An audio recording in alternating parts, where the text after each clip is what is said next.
Vraiment. C'est mignon, c'est beau. Bon, on va y aller, nous. Les bisous. Fais la caméra. Non, vraiment, merci à tous. Mais on les deux. t'adore aussi. On fait un petit trio, il n'y a pas de souci, les copains. Allez, merci Laurier. Un matin, mon téléphone a sonné. J'ai décroché et le monde s'est écroulé. Tu étais parti, toi, mon meilleur ami. Il y a quelques mois, Laurie s'est invité sur mon chemin. Dès notre première rencontre, nous avons compris que la mort et le deuil nous liaient étrangement. Il m'a dit que si je venais avec lui sur sa mission en Arctique, cela m'aiderait peut-être à traverser tout ça. À moins 60, une erreur ou un mauvais choix, et tu meurs.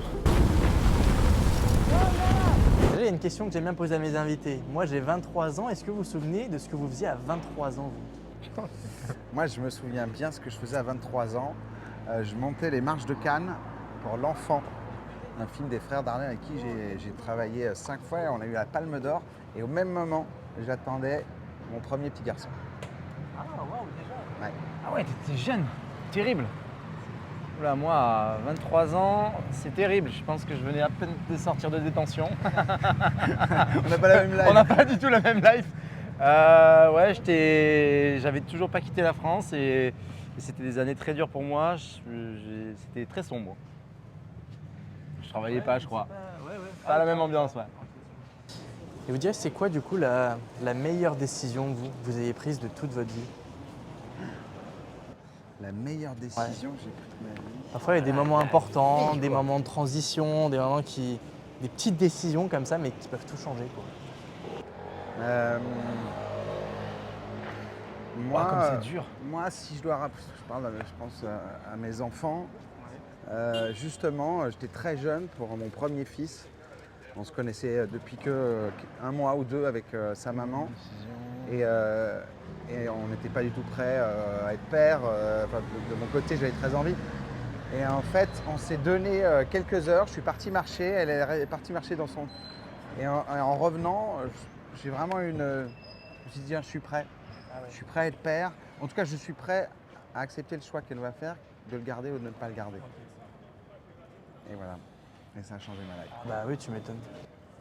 Moi, la meilleure décision de ma vie, une bonne décision. Quand tu m'as rendu les factures. Quand t'as avoué, espèce d'enculé. Merci Jérém, elle est placée celle-là, allez. Non, je pense que j'ai une bonne décision, ça a été de ne pas m'engager à la Légion étrangère quand j'étais jeune. Ah oui. Ouais, j'ai failli, comme j'avais fait plein de bêtises, la Légion c'était une des options où en fait tu pouvais avoir un casier, tu pouvais faire plein de choses et de fait ma famille m'a retenu, je me rappelle en larmes, ne fais jamais ça. Et je pense que ça aurait considérablement changé le cours de ma vie. Ouais. Ah ouais, carrément. Ouais, t'as raison. Et puis c'est vrai que ce film documentaire, moi je suis persuadé qu'il peut parler aux jeunes. Est-ce que vous pouvez dire en quoi voilà, les thèmes qui sont abordés, ils sont un petit peu universels et les jeunes là aujourd'hui, ils peuvent aller aussi en salle et ça peut les toucher? Ouais, je pense qu'il y a plein de sujets. Je pense qu'au-delà du deuil qu'on peut traverser à n'importe quel âge, pour vous raconter Malheureusement. une anecdote qui est arrivée il y a 4-5 jours. On était à La Rochelle, on présentait le film. Il y avait une avant-première. Et un petit garçon qui était là, qui avait 9 ans, qui était là avec ses parents. Et en fait, il est venu à la fin de la projection nous dire un mot et il nous a dit je comprends pourquoi, je comprends ce que tu as ressenti votre douleur. quand tu as perdu ton ami. Parce que moi aussi, j'ai perdu mon chien et mon petit frère. Et quand il disait ça, on a regardé la maman qui était juste derrière elle, qui d'entendre son petit garçon dire ça, en une seconde, c'était bouleversant et que lui puisse se livrer et dire ce qu'il a dû ressentir, etc., comme ça ouvertement, c'était bouleversant. Donc je pense qu'au-delà du deuil, c'est quand même aussi un film épique, c'est une histoire d'aventure, c'est une histoire d'amitié. Comment tu arrives à devenir ami, il y a des moments… De voyage aussi, il y a plein de… C'est aussi sortir un petit peu de la technologie, des écrans, à se reconnecter à une forme de nature qu'on perd de vue un petit peu aujourd'hui dans l'éducation qu'on pourra avoir avec les plus jeunes. On est parents, nous, tous les deux. Moi, j'aurais quand même plus tendance à à donner envie à travers des films documentaires comme celui-là d'inspirer pour voyager, pour voir autre chose que la ville, que les écrans, que les réseaux sociaux qui peuvent être un petit peu toxiques. Ouais, mais ça, tu vois, ça vous concerne tous les deux. Cette exposition, les réseaux sociaux, ce besoin d'être présent tout le temps, produire du contenu. Vous arrivez, vous détacher assez facilement de ça parfois, prendre le temps? Bah, moi, je vis un truc très particulier, c'est que là, tu vois, je fais de la promotion pour un film qui m'est très intime, mais sur un deuil de quelqu'un que j'ai perdu. Et en faisant ce deuil, pour Loury aussi, parce qu'il a perdu son papa juste après, et en faisant une promotion sur le deuil, en même temps, ça te remet presque dans une fragilité qui était le cas au moment du deuil, alors que tu l'as plus ou moins traversé. C'est ressasser les choses en même temps. C'est important parce que ça accompagnait le film, mais parfois c'est déstabilisant. Tu te dis, tiens, Après, je ne voudrais surtout pas qu'on croie que j'utilise le nom de mon ami pour comprendre qu'en fait je fais de la promo. Enfin, ce serait l'inverse de ce que je veux justement véhiculer à travers ce film qui est beaucoup plus universel, tout en sachant qu'il y a d'autres gens qui ont souffert de ça. Après, on est quand même des profils très différents, Jérémy et moi. C'est que moi, je suis quand même plus sur les réseaux sociaux, ça fait plus partie de mon boulot. Jérémy, lui, c'est quand même l'univers du cinéma. Il y a une forme de distance avec une forme de pudeur qu'il y a dans ce milieu-là, que moi, en tant que créateur, on a un petit peu moins. Même si c'est pas là où je me sens le plus à l'aise, les réseaux sociaux, je vais pas mentir. Moi, je l'appelle tout le temps quand même. Ouais. Dès que je suis en galère sur Insta, Ouais, c'est clair. C'est clair, il m'appelle. Comment on fait pour taguer ci, machin et tout. Il est vraiment le boomer, quoi. C'est terrible. Je suis perdu, je comprends rien. Il est à la ramasse Quand il complet. m'envoie le truc, il me dit écoute, laisse tomber, je vais le faire. Ah ouais. Mais je te disais vraiment abandonné, ouais, clairement. Et puis, Loury, quand tu rencontres Jérémy pour la première fois, il est dans quel état à ce moment-là? Tu te souviens ou pas? Ouais, je me souviens très très bien. Ça a été très troublant pour moi, puisque en gros, pour la faire courte, on s'est rencontrés parce que j'étais en pleine promo de mon premier livre et dedans, j'avais glissé une lettre à mon papa qui était mourant. Et Jérémy, il tombe sur cette lettre et il était déjà, lui, dans le deuil de son ami. Et en fait, il m'a écrit un long courrier, mais très chargé d'émotions, qui était quand même très lourd de sens. Je sentais une personne qui était très endeuillée. Mais il y avait une façon de s'exprimer qui, pour moi, était un petit peu délicate et pour lequel j'avais la sensation que je ne pouvais rien. C'est que je sentais qu'il s'était un peu abandonné à lui-même. Ouais, c'est vrai. Il s'est dit, je vais arrêter le cinéma, je vais tout arrêter, je vais m'enfermer quelque part chez moi. Et en fait, je vais plus… et je vais voir ce qui va se passer. Et quand on s'est rencontrés la première fois, il m'a écrit ce courrier et je ne savais pas quoi faire, je n'ai pas su quoi répondre. Et je me suis dit, si vraiment je devais être honnête, un, je ne sais pas quoi répondre. Deux, je ne pense pas être la bonne personne pour l'écouter, parce que moi j'étais dans une situation très dure aussi. La seule chose que je peux faire, c'est lui proposer de venir avec moi sur ma mission en Arctique. Et c'est ce que j'ai fait. Quand on s'est vu, je lui ai proposé et il m'a dit oui, il m'a topé dans la main. Et là, je me suis dit, quel débile, il n'a absolument pas compris où c'est qu'il foutait les pieds. T'as vraiment pas compris dans quel bourbier tu foutais les pieds? Non, c'était impossible que j'imagine tout ce qui allait se passer et ce qu'on a vécu ensemble. Non, moi non, ça arrivait à un moment On est bien, c'est bien. hyper… C'est vivant. c'est-à-dire que On est avec le Club il est Med. arrivé, il m'a fait cette proposition. Moi, je me suis vraiment dit, putain, c'est un cadeau du ciel. Je suis obligé de dire oui. C'est comme si on me faisait la proposition de mes rêves pour sortir de ce que j'étais en train de vivre. Je voulais vivre. Voilà, et je dis tout de suite, tu as la boîte à fantasmes. Je me dis, je me vois derrière le gars, traverser les steppes enneigées, machin. Tu fantasmes de tout ce que tu as pu voir sur les explorateurs comme lui ou d'autres. Mais sauf qu'au fur et à mesure en fait, de la prépa, au fur et à mesure jusqu'au premier jour, tu arrives là-bas. Mais en fait, c'est pas du tout ce que j'avais imaginé. Ça a été beaucoup plus tellement violent. intense, beaucoup plus puissant. C'est affreux. Jérémy, il n'avait absolument pas idée de là où il foutait les pieds pour de vrai. Et le premier jour, je crois que quand il est arrivé, il faisait moins 61 en température ressentie. Donc en fait, il faut déjà comprendre l'écosystème dans lequel on évolue. Et là, de suite, ça a posé toutes les bases. Et je pense qu'au fur et à mesure, il a réussi à percevoir qu'il allait vraiment avoir des grosses difficultés. Mais c'est arrivé jour après jour en fait. Et il n'y a tellement pas de plan que tu peux élaborer en te disant ça va être comme ça, comme dans le Cinoche. Genre, alors à 18h45, on tourne, on sort de la loge, on y va. Là, il pouvait m'attendre une semaine, 2 semaines et c'était une galère pour lui. Mais c'était assez extraordinaire de réussir. Moi, je suis très admiratif qu'il ait réussi à fabriquer un film et ramener des images de là-bas. Ouais, c'était un pari parce qu'on était sûr de rien en fait, parce que j'ai eu la chance d'être accompagné par des amis producteurs. Mais très vite, en fait, on s'est rendu compte que techniquement, c'est très très compliqué de ramener les images. Que moi, en fait, ils m'ont fait confiance, mais sur 2 feuilles A4 en disant ok, j'ai l'idée Même une de seule. l'histoire, mais sans jamais savoir ce qui allait se passer. Et en même temps, si j'allais revenir vivant ou pas, ou l'un de nous allait rester là-bas. Donc c'était un pari qui pouvait s'effondrer à tout moment. Donc eux, ils y ont cru, on y a tous cru, même l'équipe technique et tout. On était une toute petite équipe, un peu comme vous, même moins nombreux, tu vois. Mais ça a été à chaque fois des épreuves jusqu'à la sortie du film où tout était d'une densité puissante, quoi. Vraiment puissante. Et d'accompagner un film aussi intime depuis aussi longtemps et aussi loin profondément, c'est en même temps une joie et en même temps douloureux.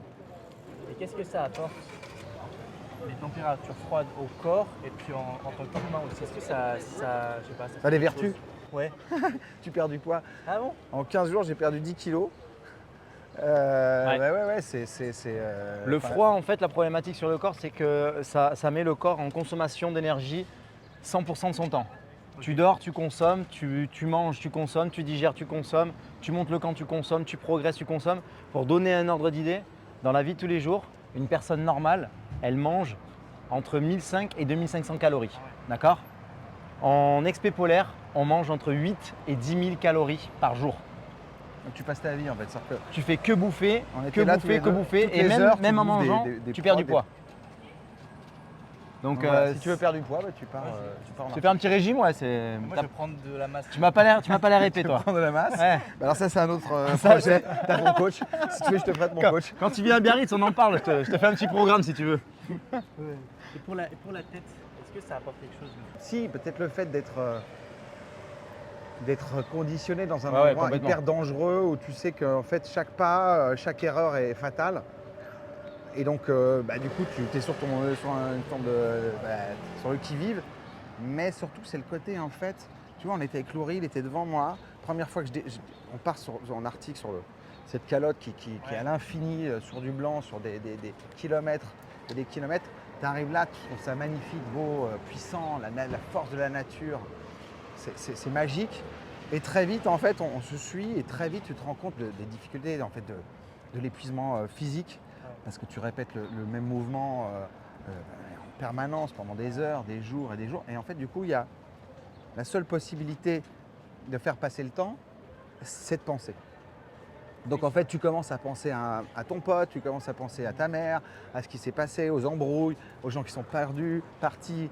Qui c'est qui t'a déçu, qui c'est que tu Et ouvriras en fait, jamais. et au départ, C'est fou. Et au départ, en fait, ça t'aide à marcher. Enfin, tu vois, ça t'aide à te propulser parce que tu n'as rien d'autre sur lequel t'appuyer. C'est la même, tu vois, sur le même décor, il n'y a rien qui change. Tu as l'impression de faire du surplace. Et en fait, très vite, tu te rends compte que c'est une force et en même temps, ça te dessert aussi parce que ça devient toxique, quoi. Il y a un moment, en fait, tu n'en peux plus dépenser, quoi. Tu as envie de te vider la tête, de ne plus penser et surtout la douleur. La douleur, je sais pas toi quand, mais parce que lui, c'est un. Après, c'est un buffle. c'est très Mais- différent, mais parce que tu as le froid, qu'est-ce que ça fait sur la tête physiologiquement et ce que ça fait sur ta tête psychologiquement. Oui, c'est ça. Psychologiquement, ça peut te détruire comme ça peut te faire renaître, qu'on se le dise comme ça. Physiologiquement, en fait, pas grand-chose, si ce n'est que ça te plonge dans une dimension où le risque de mort est tous les jours. Ouais. C'est-à-dire qu'une erreur, un doigt, une engelure, c'est terminé, ça s'arrête. L'expédition, elle est finie. Et toi, tu rentres chez toi, dans le meilleur des cas, on arrive à te soigner ou on te coupe le doigt. Et dans le pire des cas, tu meurs d'hypothermie. Donc, mine de rien, ça apporte une dimension en fait où la marge d'erreur est de 0. Vous avez tous vos doigts là ou pas encore? Je l'avais tout. Ouais, Jean-Marc, j'ai perdu 3 ongles. Lui, il a plus qu'un doigt de pied en fait. Ça En va, fait, tout va bien, franchement. il Non, mais botte. c'était super l'Arctique. Merci Laurie en tout cas. Avec plaisir, avec plaisir. Non, heureusement, tout s'est bien passé, mais on a eu peur plus d'une fois. Ouais. Ah oui, complètement. Et ça c'est une partie qui est quand même très drôle parce que le froid c'est une chose, mais après il y a quand même les ours, il y a quand même le vent, il y a quand même la glace qui se décroche, il y a d'autres problématiques et Et vraiment, je pense qu'on sous-estime considérablement. On le voit moins dans le film. On imagine juste ces étendues de blanc qui sont très inspirationnelles, mais il y a quand même une dimension où c'est très dangereux. Mais tu vois, malgré toutes ces difficultés, on a l'impression que parfois, en fait, le plus difficile, c'était juste de se parler, quoi. aussi.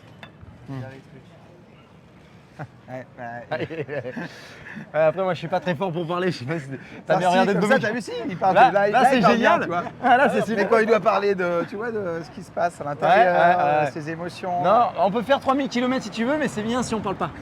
Pas trop en tout cas. Parce Non, que... il dit ça, mais il est volubile. Mais c'est vrai que après, il y a plein de manières de se parler. Tu vois, tu peux te parler sans rien te dire, puis tu peux juste avoir un coup d'œil, un regard, et puis Bien sûr. tu comprends l'autre. Et c'est ça qui est cool dans l'amitié. Ce que raconte ce film aussi est là. Je pense qu'au fur et à mesure, alors qu'on est parti, on ne se connaissait pas. Je lui ai tapé dans la main sans savoir qui il était réellement, à part son histoire, son passé, ce qu'il voulait me raconter. Lui, il connaissait aussi des bris, mais il ne savait pas qui j'étais.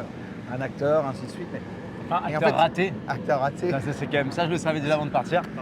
Et tout d'un coup, en fait, ce qui est très beau, c'est que en fait, on a décidé de construire quelque chose ensemble sans se connaître. Et au fur et à mesure, on a pu se rencontrer à une vitesse grand V, parce que avec Ouais. toutes les erreurs que de ne pas connaître l'autre, ça comporte, les erreurs qu'il a fait, les erreurs que j'ai fait, l'incompréhension, le fait de Le passer danger, au-dessus, le danger. La rapidité, on n'a pas le temps de se faire la gueule, de dire on se revoit dans Mais on 6 s'est mois. parlé, Non, tout va très vite, tout est violent. On s'est énormément parlé sur Oui. le deuil, on s'est parlé. Bon, on le voit dans le film quand même qu'on s'est parlé. Enfin, il m'a obligé. Hein. La prod aussi. Voilà, donc- On voit qu'il y a des trucs que tu n'avais pas dit ou des trucs, enfin, tu vois, voilà. Exactement. Voilà, c'est ça aussi. Mais c'est la complexité humaine et je pense que c'est très bien fait dans le film documentaire de Jérém, c'est qu'il arrive à soulever tout en gardant une forme de beauté, d'amour, ce que sont les relations humaines aujourd'hui, et c'est pas simple. Et notamment déjà entre deux hommes, il y a beaucoup de compétitivité. En plus de ça, quand on se retrouve sur la glace, il y a quand même toujours ces concours un peu, genre qui est le plus fort, qui va réussir, qui va avancer le premier. Et après, il faut réussir à se parler, à se dire les choses et potentiellement à communiquer sur des émotions pour devenir amis. Je te laisse imaginer le bordel. Je sais pas, t'as beaucoup d'amis toi? Non. C'est dur? C'est des vrais amis. Oui, mais c'est quand même très dur d'avoir des amis. Ouais, c'est dur. Et aujourd'hui, rencontrer de nouvelles personnes, pour moi, c'est très dur. Et se faire de nouveaux amis, c'est très dur. Ah, t'as 23 ans, à 40 ans, c'est encore plus dur. Ah ouais. Ah ouais, c'est très très dur. Non, moi, je suis Ouais. pas d'accord. moi. Non, mais parce que lui, il aime tout le monde, lui, en fait. Là, s'il y a un chien qui passe, dans 10 minutes, c'est son pote, en fait. Donc, comme il aime tout le monde, l'humain est beau, Loury. Non, c'est pas ça, mais je suis plutôt heureux de me dire que je peux encore rencontrer Non, des gens. C'est bien quand sûr. même- Mais C'est assez génial en fait. d'avoir tout qui s'emboîte parfaitement avec un ami, tu vas partager les mêmes sens d'intérêt, il n'y a pas de problème quand il faut payer une addition, on aime bien les mêmes choses. C'est quand même très difficile aujourd'hui d'avoir ce genre de... Fait que c'est bon, on est amis, tu m'invites au resto ce soir. 50-50. C'est quand ça t'arrange. C'est quand ça m'arrange. Non, moi j'ai tendance à toujours inviter. C'est que quand on me rappelle pas qu'après je sais que c'est pas mon ami. Et le jour où vous rentrez en France, vous vous souvenez? Vous pouvez me raconter? Ouais, alors déjà l'épreuve a été physiquement et psychologiquement assez violente, donc tu reposes tout ça, tu guéris les petits maux, les petits bobos et les gros bobos. Et en fait, nous, pour pas On revenir avait tout fait de un suite, choix quand même, on avait ouais. fait un choix d'avoir un peu une soupape avant de rentrer, de Une retrouver cellule. la réalité. Ouais. On s'est mis dans une cellule sous la glace, dans l'eau. À 800 mètres de à profondeur. 800 mètres de Et on s'est profondeur, dit, non. pour rester un peu plus tranquille, plus cool, tu vois, pour retrouver un peu l'équilibre qu'on avait perdu. Non, Il est con. non, on a pu avoir un moment en fait avant de repartir juste ensemble avec la petite équipe pour retrouver. Mais moi j'avais hâte de retrouver mes enfants, ma femme. Moi aussi, mais bon. Il y a quand même en fait ces deux mondes de réalité. Quand tu passes autant de temps sur la glace, il y a une forme de réalité qui devient une autre que les problèmes dans la vie de tous les jours, les enfants qui râlent parce qu'ils n'ont pas un goûter ou ils se sont fait tirer les cheveux à l'école. Toi, tu es dans une réalité où en fait, tu dois survivre, tu dois réussir à passer chaque jour les uns après les autres sans mourir, sans te faire attaquer par un ours, sans te faire de blessures et tout ça. Donc en fait, tu t'es créé une autre forme de réalité. Ce qui fait que avant de rentrer dans la réalité de la vie de tous les jours, il faut une espèce de cellule de décompression où tu retrouves une douche, tu retrouves un peu de confort, chose que tu as complètement oublié pendant moi 77 jours, à dormir dans un duvet, qui tient debout à la fin tellement il pue. Je te laisse imaginer ce que ça fait de retrouver juste un toilette, un lit et une douche. Après 3 mois sur la glace. Donc forcément, ça commence par ça et après petit à petit tu te réhabitues au monde, tu te réhabitues à la société et après tu peux t'occuper de tes enfants de suite et sans être dans une forme d'agression en fait par rapport à la vitesse de la vie, tu vois. Tout va très vite ici par exemple. Si tu passes de la glace où il n'y a personne qui te parle, tu ne parles pas à un humain, il n'y a pas de civilisation, rien à Paris, je pense que tu veux faire une petite collapse. Il peut se passer un truc pas bien. Et en vrai, ce que je trouve intéressant, c'est que le film, il est au cinéma. Nous, on a interviewé pas mal sur Runtime aussi de gens de l'industrie. Tu vois, on a fait Hugo Sélignac, Alain Goldman, des producteurs, ou un agent comme Laurent Grégoire, ou voilà. Ouais. Et c'est vrai que on voit à quel point aujourd'hui c'est dur de faire financer un film. Que parfois il faut des années ou des mois de financement pour convaincre. Voilà. Est-ce que vous pouvez expliquer concrètement, tu vois, comment ça s'est passé pour que ton projet de cœur comme ça puisse se retrouver dans les salles? Alors c'est vraiment… Ça c'est fou, c'est assez- intéressant. C'est très intéressant parce que ça ne se passe presque jamais comme ça. Jamais ça se passe quasiment. Jamais. Ah oui. Pour vous dire, comme tu le sais ou pas, mais c'est que quand tu développes un projet de film, déjà il faut l'écrire. Donc soit tu l'écris seul, soit tu es payé pour ça. Déjà c'est compliqué. Tu as des aides à l'écriture, tout ça, voilà. Ouais. C'est des aides qui sont parfois accessibles. Donc ça peut prendre aussi beaucoup de temps. Tu as un producteur qui t'aide à développer, etc. L'écriture, ouais. Le scénario arrive à son terme, et ainsi de suite. Tu vas trouver un financement. Tout ça, nous, on ne l'avait pas. Nous, on devait se coller, en fait. Quand j'ai rencontré Laurie, lui, il préparait sa mission déjà Moi je depuis partais 2 moi. ans. Donc, si je voulais faire ce film, qui arrivait en plus après notre rencontre, c'est-à-dire que moi, je le rencontre, c'est pas tout de suite l'idée de faire un film. Moi, d'abord, il me propose quelque chose juste d'humain à humain. par De rapport venir en haut à avec traverser moi, ce mais que j'étais en train de vivre. Et moi, je me dis, tiens, il y a une histoire à raconter. Et là, je me dis, ok, il y a Hugo Sélignac, que tu as Justement. interviewé, qui a C'est produit, Hugo qui a produit mon premier film, le premier film que j'ai fait avec mon frère. Et je l'appelle. Et je dis, voilà, j'ai rencontré un gars, il est un peu ouf, mais il me propose de partir en Arctique avec lui. J'ai envie de faire un film sur son histoire. Et Hugo, il me dit, écoute Jérémy, je pense que je ne suis pas le bon producteur pour ce genre de film qui est un peu plus porté sur l'exploit sportif et tout ça. Par contre, moi, en tant que producteur de cinéma et ton ami, si toi, tu es prêt à me raconter pourquoi tu suis un gars en Arctique et de me raconter ce que tu traverses et ce que je sais, ce que tu traverses dans la vie, peut-être qu'il y a une histoire à raconter. Et au début, mais vraiment, je me suis dit, non, mais il n'a pas du tout compris, c'est pas du tout ce que je veux faire. Je ne voulais pas parler de moi. Je ne pouvais plus parler de moi, je voulais parler de quelqu'un d'autre, je voulais regarder quelqu'un d'autre, poser mon regard sur une autre histoire que la mienne. Et au début, je me suis dit, bon, je vais jouer le jeu en 30 secondes, mais en fait, je vais lui faire à l'envers et en fait, je filmerai ce que je veux et puis on verra bien. Et je commence à écrire.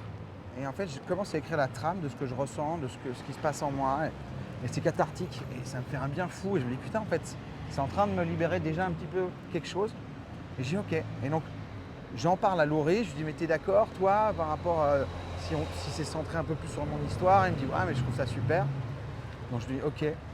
Et donc, en fait, très vite, par rapport au financement, Hugo se dit, bon, ben, il pourra rentrer aussi vite. Dans 3 mois, on devait partir, ce qui est impossible à financer. Donc, il m'a dit, bah, je vais trouver des gens pour t'entourer, surtout des amis, parce qu'en plus, vu le thème et ce que j'allais… La personne dont voilà, ce deuil, etc., il y avait plein de gens, mes amis proches qui en souffraient aussi. Et il s'est dit, ben, je vais t'entourer de gens qui te connaissent intimement et qui ont une forme de légitimité d'accompagner cette histoire. Et donc, il s'est dit, tiens, je vais parler à Gary Farkas qui est un producteur Vixen. Et il lui en a parlé, je lui ai raconté, hop, et en fait, ils se sont mis ensemble. Et donc, ils ont mis leur fonds propres. Ça c'est quand même fou. Ce qui est très rare. Après, c'est un documentaire, donc c'est plus petit budget, mais quand même, partir en Ouais. Arctique, c'est très cher, c'est compliqué. Petit budget pour un logistique. documentaire. Et en fait, on est parti comme ça. Après 2 mois avec justement Laurie aussi, qui avait aussi un petit financement de son côté, qu'il a augmenté par la suite. Ah ouais, la grosse moula, nickel. D'ailleurs, je sais pas ce que je fous là, putain. Vraiment, Non, je sais pas, mais je suis là, en ouais. villa aux Caraïbes avec mes comptes offshore. Mais aujourd'hui, je me suis dit, je vais venir comprendrez quand dans même le film, avec Jérém, pourquoi on faire un a petit cette truc sur blague. Runtime. Je suis cool, hein. Et J'ai pris donc, 8 jets pour venir non, mais ici. vraiment, c'est une chance inouïe parce que ça se passe pas comme ça. Mais du coup, c'est une liberté. C'est-à-dire qu'en fait, j'ai pas dû passer par de l'écriture pendant Watt 1000 ans.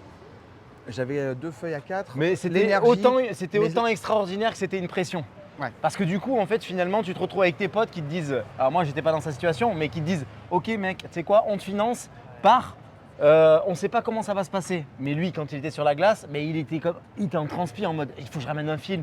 Comment je peux pas trahir en mes vivant amis. quelque chose que je devais vivre, que j'avais envie C'était de tellement ouf. traverser. Et en même temps, tu vois, dès que je voyais un truc, je filmais. Donc j'ai filmé, j'avais 220 heures de rush.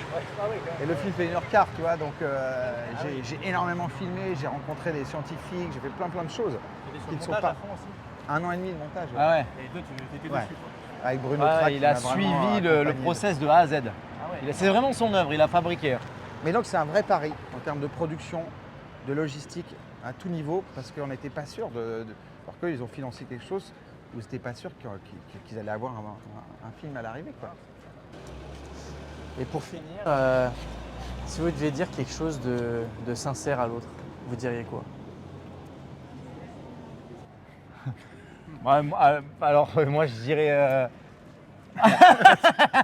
Le salaud, il est content. C'est pas souvent. Ok, quelque chose de sincère. Merci déjà, je dirais merci. Jérém, tu fais partie des personnes qui comptent énormément dans ma vie aujourd'hui.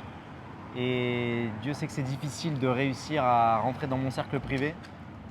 Et je suis très heureux de pouvoir te compter parmi mes amis. Mais c'est vrai que j'aurais jamais pensé que ça puisse arriver d'avoir une relation aussi forte sans relation sexuelle avec un autre homme. Merci, je prends ça comme un compliment. Voilà, c'est bien ça, ça te plaît. Maintenant, c'est tout à toi. Alors moi, Laurie, j'ai été très ému par un mec qui ressemble à plein d'amis dont un que j'ai perdu, mais qui étaient des gens un peu différents, qui pouvaient donner l'impression d'autre chose de ce qu'ils sont réellement au fond d'eux-mêmes. Et Laurie, avec sa grande gueule et ses gros bras et sa façon de parler, au fond de lui, il m'a laissé la place de voir la dimension intime et le cœur, vraiment un cœur simple qui bat comme tous les autres cœurs. Et c'est rare de pouvoir déceler ça et de continuer à traverser une amitié qui perdure alors qu'on en a traversé des trucs compliqués tous les deux. Et je suis fier de l'homme que tu es là à l'intérieur, vraiment. C'est mignon, c'est beau. Bon, on va y aller, nous. Fais la caméra. Non, vraiment, merci à Mais tous on les deux. t'adore aussi. On fait un petit trio, il n'y a pas de souci, les copains. Allez, merci Laurie. Merci beaucoup. Merci. Merci. Mais merci à toi pour ton temps, pour tes équipes, c'est cool. Ouais. L'objectif, c'était de continuer au parc, mais on a fini juste devant, tu vois. C'est bien. Ouais. Ah ouais, c'est trop bien. Non, c'est trop sympa. Mais cool. Ouais, Petite équipe de jeunes là, vous avez bien charbonné les gars. ouais, Ils sont rodés là. Ils ont été bons. Vous êtes tous la même équipe depuis le début? Depuis le début, non, on l'a constitué petit à petit. Ah oui, c'est ça. Ouais, Mais ça ouais. fait combien de temps, toi? Moi, j'ai écrit ce ménage, j'avais 13 ans, donc tu vois, j'ai 23 là, donc. Ah ouais. Non, mais après, j'ai commencé avec des il y a 1 an. dessus. Ah oui, d'accord. Mais en time, l'idée d'interviewer